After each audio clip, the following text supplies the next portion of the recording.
We are honored to be joined at Says Who Sports right now by one of the best major league pitchers ever. It's a small club, and he is a member, a man who accomplished mind boggling things. Like, how about 354 wins in the top 8 or 9 all time? More than 4,600 strikeouts in the top 3 all time. A man who won 20 games or more in a season 6 times, who was an 11-time All-Star, who won 2 World Series rings, who won, count them, 7 Young Awards. Yes, most ever. A man who struck fear in hitters stepping into the box, especially in crunch time. Some call him Roger Clemens. Many simply know him as the one and only Rocket. Rocket Roger Clemens. Roger, thank you so much for joining us at Says Who Sports. Welcome. Thanks, brother. I appreciate it. No doubt about it. Rocket, you mentioned that last evening, right? You had a group of college players that were at your house working out. Tell me about that. Who and how, and is that a regular thing? Yeah, I've been fortunate to be at this same location here in Houston, John, for a long time. We got an outdoor cage so the guys can throw on the dirt mound with their cleats. We also have an indoor gym, which I did for the little guys a number of years ago, and obviously has a batting cage there. And my oldest son, Kobe, who played 10 years, he teaches. He also works with the baseball team and teaches at St. Francis here in Houston, and helps out with the football program a little bit. But he's got quite a few clients, anywhere from 7-year-olds all the way up to a handful of big leaguers will come over in January when they start throwing. They like to throw in their tennis shoes. It's a turf mound. It's pretty much it has the same measurements as a major league mound, and they get to throw in a controlled environment.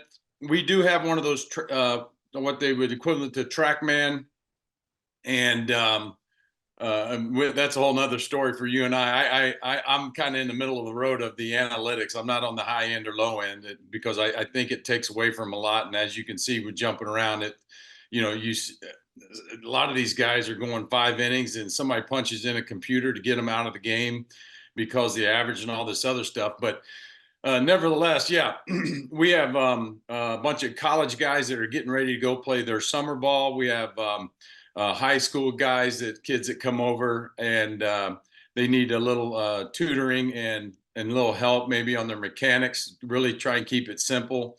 Same thing I share with the big league guys. But yeah, we love it. And they get to come over here and work out. And I get to see some good young kids. And, I was one of them way back when. So I really enjoy seeing them and their parents. It's really sometimes a head session with their parents just to relax, their kids, let them breathe a little bit and enjoy the game. I tell their parents how difficult the game is. I mean, don't forget how difficult the game is, even at the high school level when a kid's trying to process, what's going on during the game. So we love doing it. I still do my work with a number of the teams.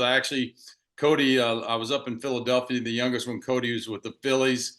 And there was a couple of the pitchers that wanted to talk about my split finger and exactly how I held it. So it's really cool. When the guys ask a pointed question, I try and give them the best information I can. Other than that, with my boys, I stay out of their way because they're hitters.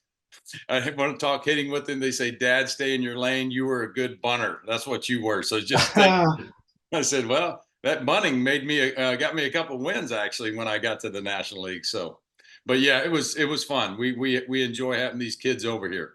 From a working out perspective, obviously, and you said back when, but you were relentless and renowned for your approach on off days. No real off days for you, but how does that work for you now? Are you in there mixing it up with them, or not so much? What's your workout like these days? Yeah, great question, John. I still do I tell people to keep my shoulders loose and stay away from a frozen shoulder, which some guys, some of my teammates have, had issues with their shoulder, some shoulder replacements. When you ask the question, I think all the way back to Dr. James Andrews. Doc's one of the best. He's got his Andrews Institute in Pensacola. Doc and I put the pitchers throwing program together way back when, an elbow and shoulder program. Just gave Doc a Lifetime Achievement Award. Myself and Charles Barkley and Smoltzy were down there. Like you said, I stay real religious with my 3 and 5 pound cuff weight work. Try and do it probably 3 to 4 times a week. Just to be able to really swing the golf club too, it helps doing that. So do my walk jogging at Memorial Park or right here on property to stay moving. And it allows me, still at my age, I feel like Satchel Paige, I guess. Satch pitched in the game when he was 60, I guess. It allows me to throw from 50 feet to the boys who want to see a live arm and they don't want to see, a pitching machine or something like that. So still keeping the body moving as best I can. My granny always said that, she said it perfectly when she said there'd be no grass growing underneath my feet. So I got the 4 boys running around. I've got 2 twin, my oldest one, Kobe, he's got 2 twin grand boys. So I'm Poppy Rocket now.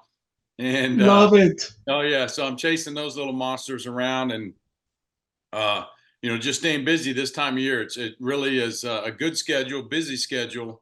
Popping down to do stuff with the Astros and the Astros Foundation and my foundation, or, if I get a phone call from a couple guys and minor league guys, we try and do some type of video, phone video where I can, show them the proper grip or just, clean up some edges for them that when they're having a little problem.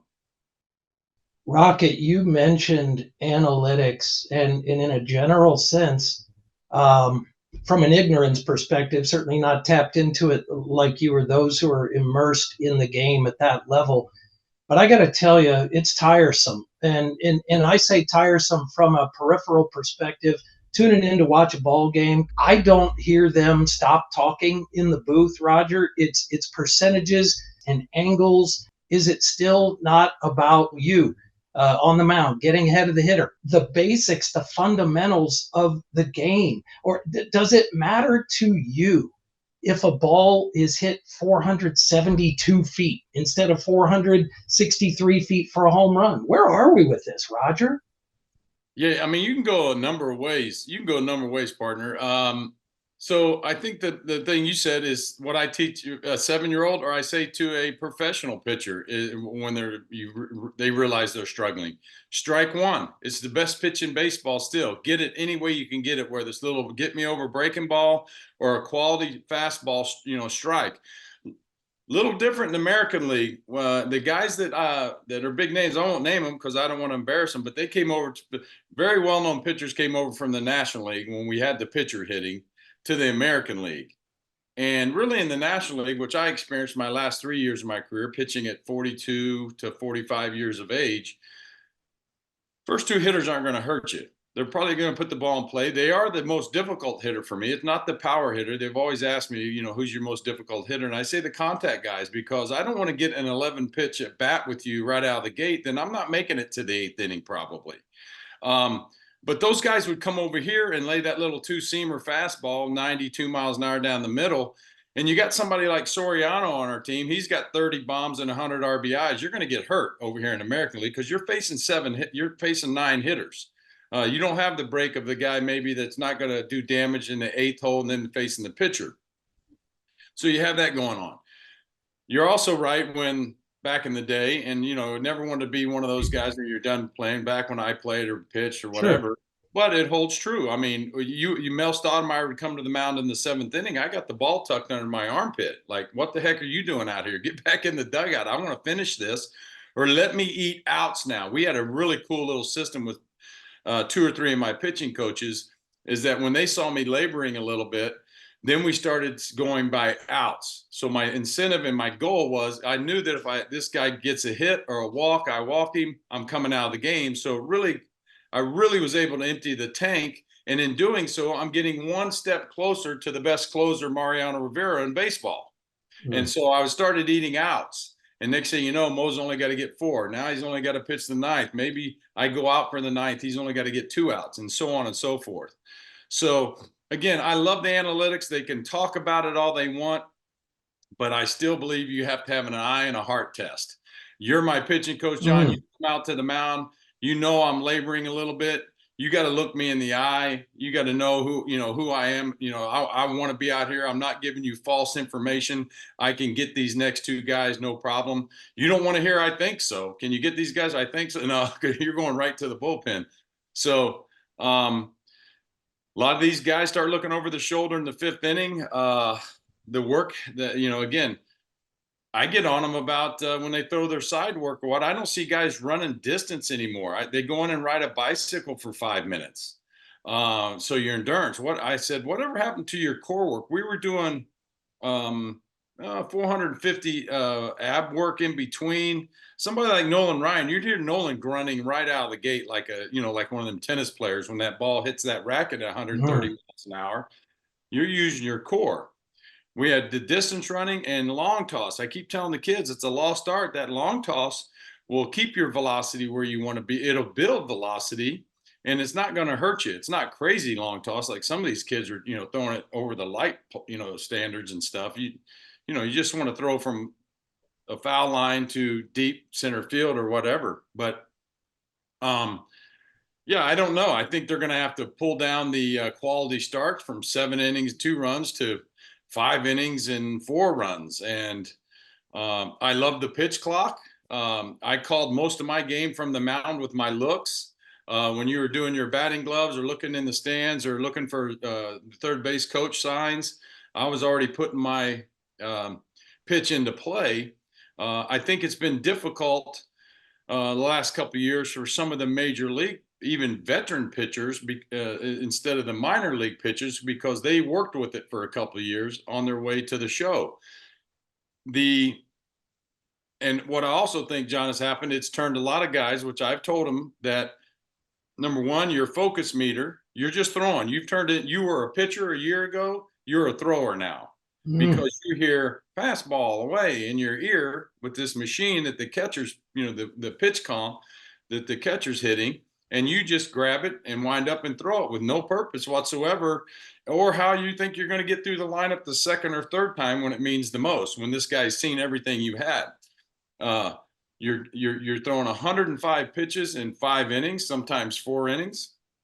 You're getting 3-2 counts on everybody just to throw a breaking ball. And you throw 98 miles an hour, but you get 3-2 to throw a breaking ball. And I said, if the best thing that ever happened to me was my very first All-Star game here in Houston, and I was with the Red Sox, and I'm starting against Dwight Gooden of the Mets. And the best thing that happened was I went up to the plate to hit in that game. We had to hit here as a National League game, obviously. And I stood in the box and I saw somebody that was throwing as hard as I did. And Dwight Gooden threw me a couple fastballs middle away about 97 miles an hour. And I was like, oh my gosh, I hadn't hit since high school. So I haven't seen that kind of velocity. And I'm like, and it looked like it was a foot outside. And the umpire called it a strike. And I looked back at the umpire and he's like, Rock, that whole ball's on the plate. And I was like, that made me right there realize I don't have to be so fine. I mean, it really helped me realize that if I just get the ball in the outside corner, the inside corner at that velocity, it's already difficult to hit a 90-mile-an-hour fastball, let alone 95 plus. So I would encourage some pitchers that are worried about using their fastball and seeing how difficult it is to hit, is when a guy's throwing his side work bullpen, to go out there and stand in the box and just watch a ball come in at that high rate of speed. So, I mean, there's just a lot to it. I mean, you try and keep it simple for the guys, but, I'm not into this glove side, arm side, stuff like that. I've got a steering wheel. I've got a quiet side, and that's my Mm. steering wheel. And like you said earlier, when we were first coming on, being intimidating, I do a thing with the great Jack Nicklaus every year. And we had some questions from audience members about Rocket, you're intimidating when Jack, you're intimidated. And Mr. Nicklaus leaned over to me and said, you know why we're intimidating? I go, so, no, sir, Mr. Nicklaus. He said, because we win. And Wow. yeah, I said, exactly. You can throw 100 miles an hour and be wild or lose, and nobody cares. I tell people also that guys in the big leagues can put wood on a bullet. They don't care how hard you throw it, straightens out. That's why guys get hurt. But yeah, a lot of go all the way back. A lot of the guys, John, have turned into they just throw now. They don't pitch, and I can say that because I pitched and had a teammate, fortunate to have a great teammate, which I consider the ultimate pitcher of all time, Tom Seaver. Tom, Mm. see, Tom Terrific came over to Boston for about a month and a half during our playoff run. Our pitching coach was Bill Fisher, and Fish had Tom in Cincinnati. And so I got to watch a guy at 41, 42 years old, I think, he was in his 40s for sure, sit there and sit at 92, 90 miles an hour, look like he was washed up and done, get guys on second and third with one out. Next thing you know, 93 on the corner, 94 on the other corner, see you later, strikeout. And I was like, okay, I see what's going on here. So, but Tom Seaver was the ultimate power pitcher. Wow, fantastic. Yeah, Seaver, what a pitcher. And in that word pitcher, Rocket, you have said that you before you became a so-called power pitcher, before your body developed, back in let's go way back to high school, you have said, I believe, right, that you learned to pitch. And again, getting ahead of guys, being able to throw strikes, multiple pitches, not just bringing the heat. In fact, I remember watching some of your, and I was looking at that recently, looking at some of the footage, Jim Simpson, I believe, on the play-by-play of the '83 College World Series, and he said Roger Clemens pushing 90 miles an hour. Well, you and I know now that every other guy is throwing, it seems, mid 90s and up. And then you had Paul Skeens of the Pirates make his debut the other day, and all the focus is he hit 100 plus on the gun 17 times. So back to power pitching, Roger, please separate the power pitching and, as you said, guys that can throw from guys that can pitch. What are your thoughts there? Yeah, so 100's great. 100 miles an hour is great if you can throw, but I need to know that you can get it on the inner half or the outer half in basically any time you want. Um, yeah, high school, I was probably a better defensive end than I was pitcher, first baseman. Hmm. But when we had a couple guys that threw hard on our high school team back in you're talking 1980, somebody that throws 90 back then or over 90 in high school back then, you had scouts coming to your high school to watch. And, that was 5 years earlier. We had the great David Clyde right down the road here from us, the #1 pick of the Rangers, left-hander, left-handed side, throwing 95, and he's 17 years old. It's unheard of. Now everybody seems to do that, and that's why I think they're getting hurt, because they're doing these crazy drills, throwing what amounts to about a golf ball into a wall as hard as they can. They wonder why they're on a plane on their way down to see Dr. Andrews. And so, yeah, high school, I was 85 miles an hour, had a Bugs Bunny curveball. And when those two other guys wet the bed, coach would bring me in to throw strikes, and I just threw strikes. I'd get some strikeouts. I'd get fly balls and ground balls. Once I went on, then I matured. I graduated at 17 years of age, and then my body matured a little bit later. And at Texas, we didn't have a baseball lifting program. We lifted with the football guys. So when I was squatting with the football guys, it got my legs strong. My fastball jumped up to about 95 at Texas. Usually hovered around 92, 93 to pitch, but could get it a little bit when I wanted. And that was the same way once I got the pro ball. I had 93 to 95, and then threw over 100 a number of times, but never pitched at that speed. Because again, I would miss spots and balls will get hit a long way when you do that. So, again, it's all about, for me, it's pitching. And like I said, pitching is like buying a house: location, location, location, right? Movement is just as important. And then, your velocity really is the third most important thing. And, every time I played golf with Greg Maddux, the perfect example. Maddux would make that ball move, and when it got to the plate, it wasn't where the hitter thought it was going to be. So that deception was fantastic. But yeah, that's again, that's part of the game, is just understanding how to pitch. I mean, if I tell the guys when they were looking at my two-seamer, when I'm throwing a two-seamer and talk to about mechanics, anytime I want to, the only time I open up my front shoulder, which a lot of guys you see now peeling off towards first base, and they wonder why they can't control the ball in the strike zone. The only time I opened up my front shoulder was when I was throwing my two-seamer inside to a lefty at his quad to kind of run it over that inside corner, because the ball will move more, obviously, doing that.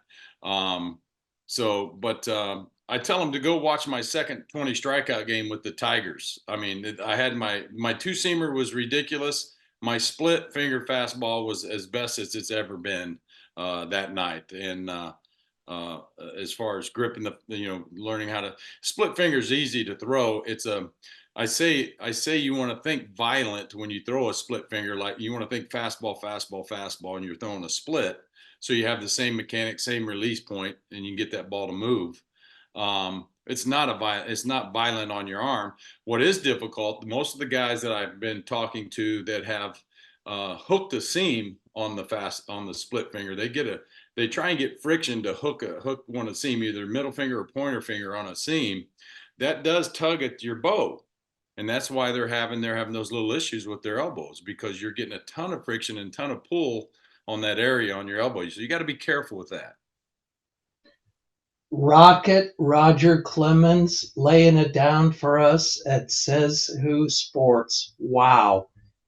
Rocket, want to shift gears for a moment and talk about family and you growing up. And your dad died when you were 9 years old, I believe, and you were raised by strong examples of discipline, work ethic. Your mom and your grandmother. Share your perspectives now as you look back at that and what you learned from them. It certainly seems that it was a find a way or no excuses upbringing. Yeah, absolutely. Yeah, just that just pulls at my heartstrings. When I think about my mom, my grandmother, each day I get older, I shake my head on how she did it, how they did it.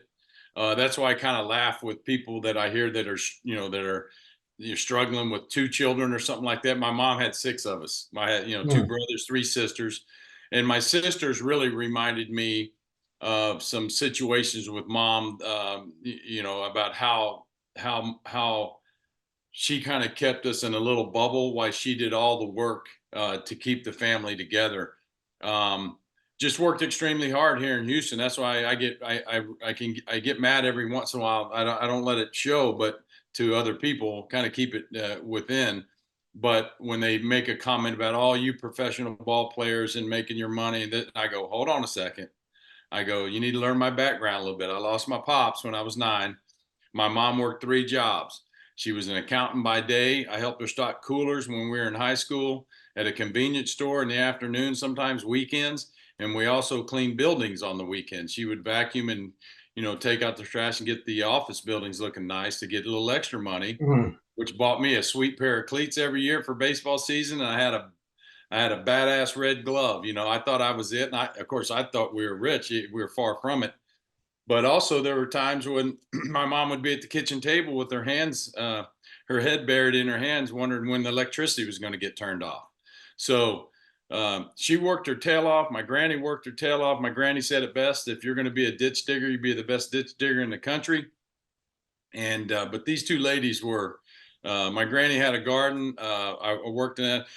The funny story with my grandmother, John, was she finally was feeling well enough to come to a game in Cleveland. And we wondered there because I think I was going for my 20th win, obviously a milestone for a starting pitcher. And this is the same grandmother that whooped my booty with a switch when she caught me picking her big grapes. She had huge grapevines, and I would pick her grapes off her grapevine, and I would throw them at passing cars in the afternoon. And she caught me doing it. Somebody stopped and complained, and she didn't hit me in the booty with that thing. She got me in my hamstrings. It hurt even worse. It was back like, it's one of those stories, like I walked in the snow uphill. Well, this one was true. I mean, she whooped my booty. Fast forward to this game. I win the game. I go over there and give her the game ball. My sisters, everybody there. I got about 20 people there. and I'm going to go in, talk to the media and ice my shoulder. And I told them, sit tight. I'll hustle back out so we can all go to dinner. And gave my granny the game ball, and she grabbed my cheek and gave me a kiss on my cheek. And I said, Granny, I'll be right back. Well, I come back out to get everybody, and my sisters are looking at me with big eyes and like, oh Lord, you're not going to believe it. They stuck a camera in grandma's face. And I said, oh no, Lord, what? There's no telling what she said, right? And come to find out, she said, I knew that boy had an arm on him. And she goes, because I had to whoop his behind. He threw some grapes. I watched him use that arm a lot, throwing those grapes in the car. So, yeah. So that was her story. And but yeah, these two strong-willed women, miss them every day. And again, like you said, when as each day goes by and I'm with the grandboys or just looking at the things that I've had, I was obviously able to. It was a treat for being a son of a mother who worked so hard to be able to buy her a home once I finally made it. And so those are treats and very many blessings that happened on my way to if you want to call it stardom or whatever. But again, whatever city I was representing, I was all in. And again, it goes all the way back to my work habits that I had. I was just going to try and flat out work you. And again, I think like I've told many people, I think it makes you mentally tough too for when you're going through your bad times. When you feel like you're not pitching well, or it was great. I had a running partner in Boston, our traveling secretary, put the tickets in for the night of the game, and he and I would take off, an hour before the first pitch and go get our 4 miles in on the water there in Boston or something like that. We always had a good running track.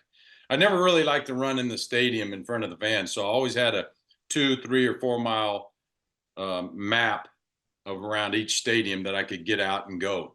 You and you just spoke of Boston, and you spent what 13 seasons, I believe, in Yeah, Boston. correct. The hallowed grounds of Fenway Park, then later the Yankee Stadium, the only Yankee Yeah. Stadium, as far as I'm concerned. Please share your thoughts. I mean, Rocket, you're going to be in the bigs at all, let alone several years, let alone in two hallowed parks. You don't get more history than those parks. Share your thoughts about what that meant then and what it means now as you look back at that fortune. Yeah, absolutely. You said it perfectly. I mean, you're talking about two cathedrals. Um, yeah, coming out of Texas, beat Alabama in the College World Series, and then get drafted by the Red Sox, and I go to a place so rich in history, and see Fenway Park for the first time, and that green monster, and get the chance to meet Ted Williams and Carl Yastrzemski, and know that you Mm. played on the same dirt in the same area that Babe Ruth ran around as a left-handed pitcher. I mean, and then new Yankee Stadium's all fancy, but you're right. There's nothing like old Yankee Stadium. And I tell people we had ghosts running around in that place because we had so many come from behind wins and crazy fun wins. And again, when you play long enough, John, your boys um, make a comment. It's like, Dad, you stood right where Lou Gehrig gave his farewell speech, and Mm. Babe and Mick and the DiMaggios, and so that's just history. I mean, and that's something my mother loved too. I mean, she wrote me a poem when I got drafted.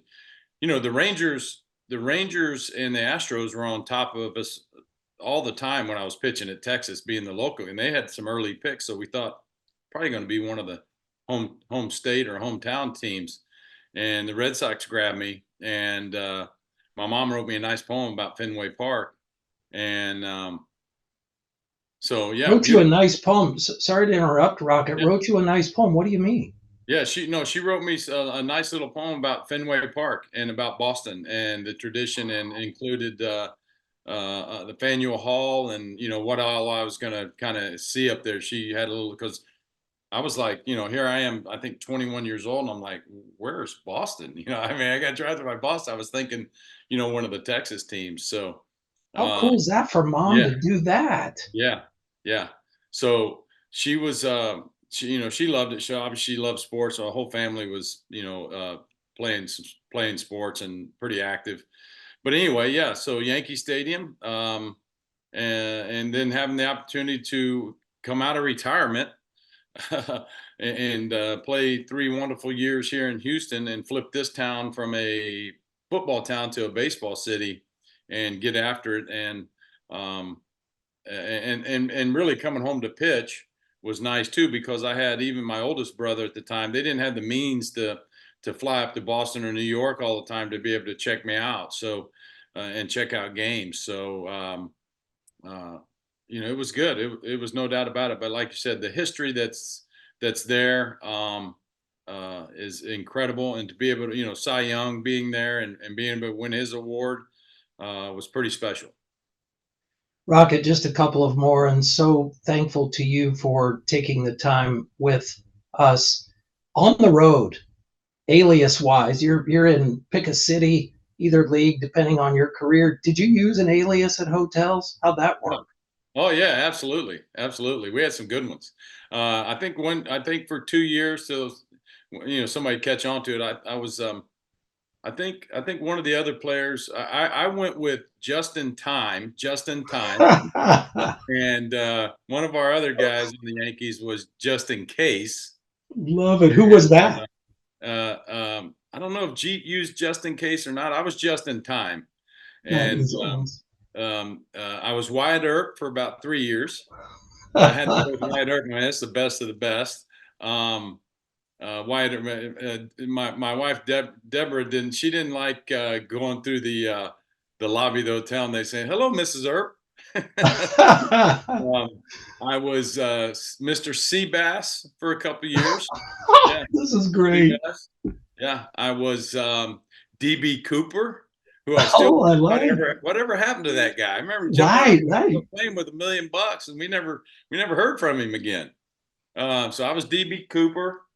Uh, man, there was a couple other good ones. Uh, I couldn't use the nickname the Fairley brothers gave me in the movie Kingpin. I couldn't use Skidmark, Mr. Skidmark. That was fly too well. Classic movie. Yeah, yeah. So, Great yeah, those are stuff. some good ones. Yeah, those bring back some good days. Yeah. Just in time and just in case. That's amazing. Just So Jeter may have been the other. Yeah, May have Gene, been it. Gene had another really cool one too. I can't remember it. He That had a really good one. that's so good. You grew up. What was the first big league game you attended? Rocket? Was it the My dad Stros? actually, yeah, my dad. We have family in Cookeville, Tennessee, and that's kind of where we had the family reunion.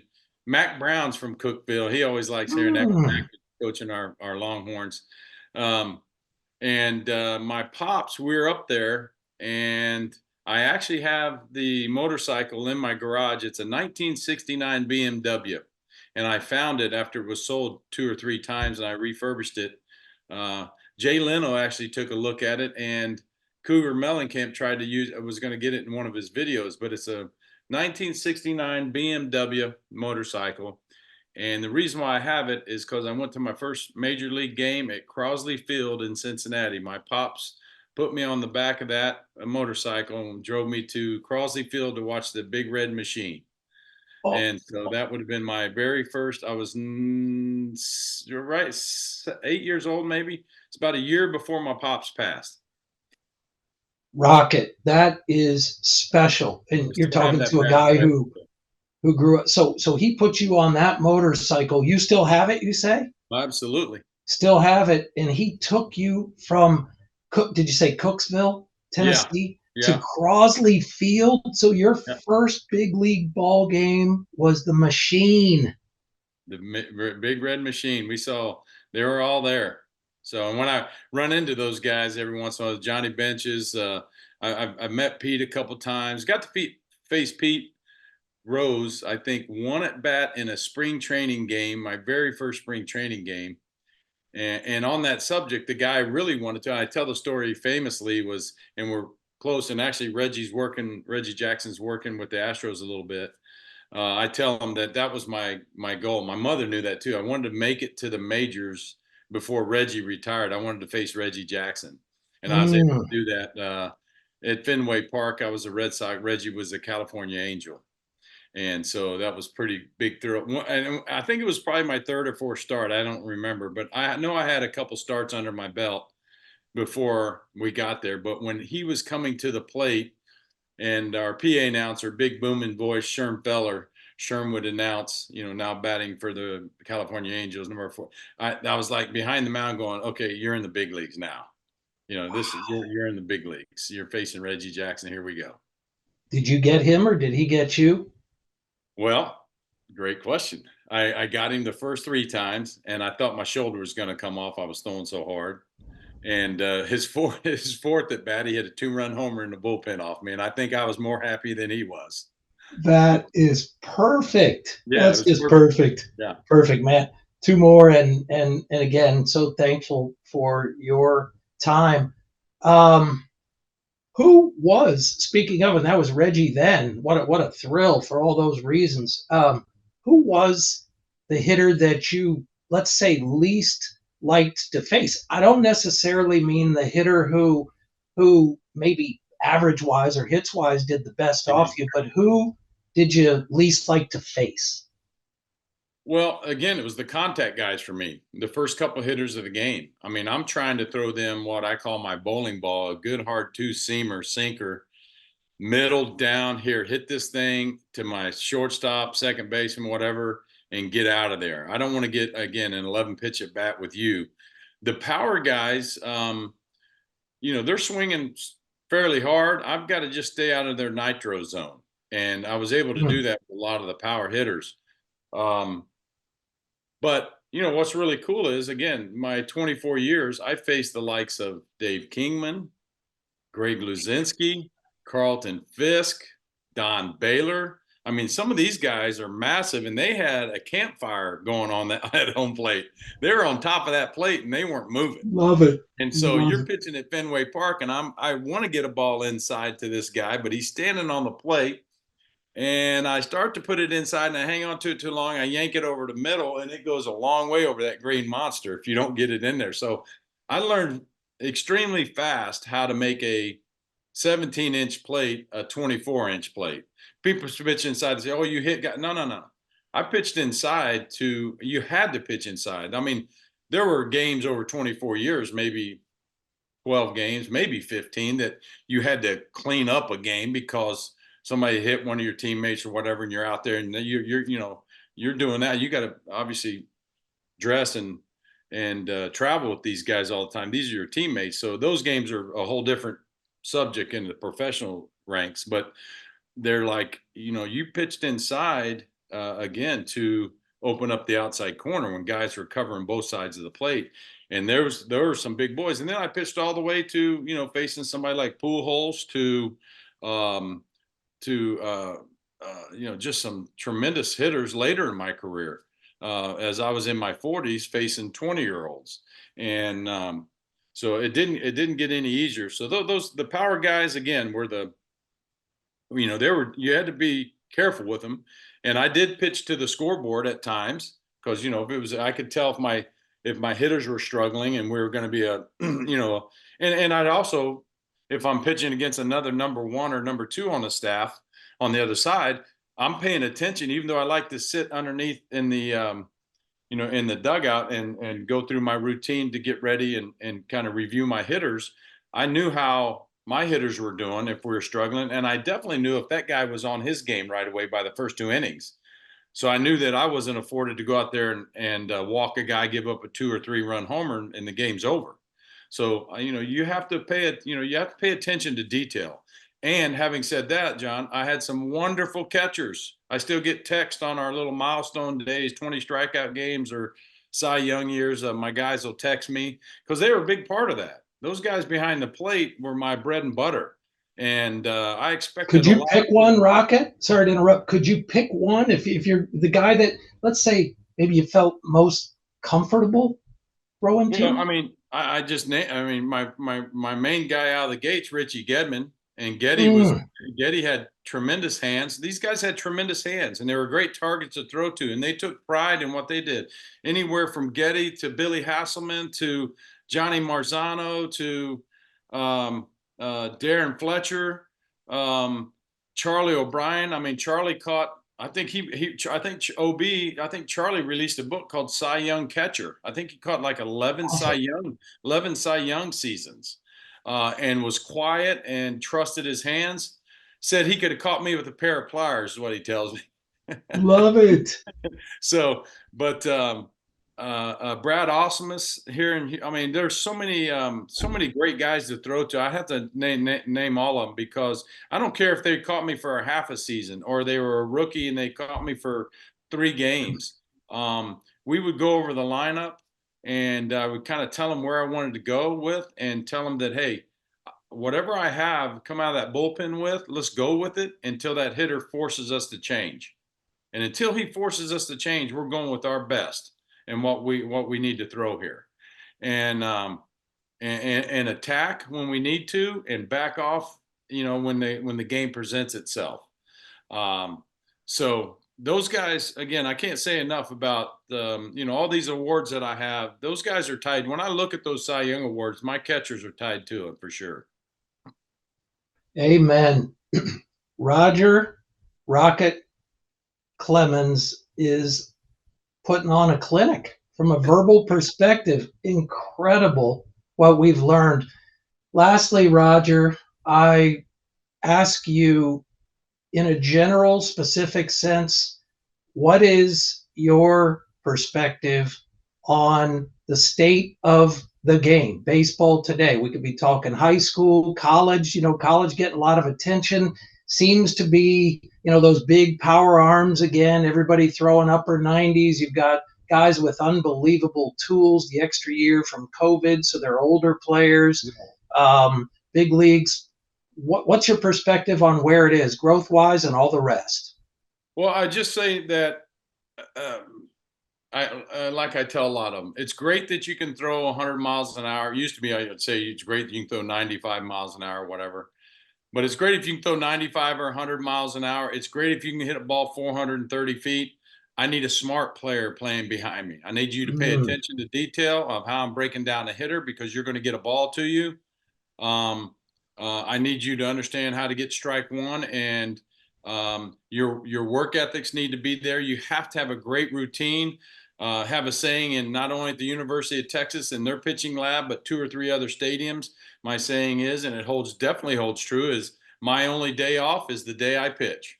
And that's the way the work that you got to do behind the scenes to be great. So you're not a flash in the pan. Pay attention to your mechanics. They're very important, but don't turn into a robot when you're out there. You got to be athletic. And when push comes to shove, because this game's going to test you, it's a cruel game sometimes. It'll really break you down.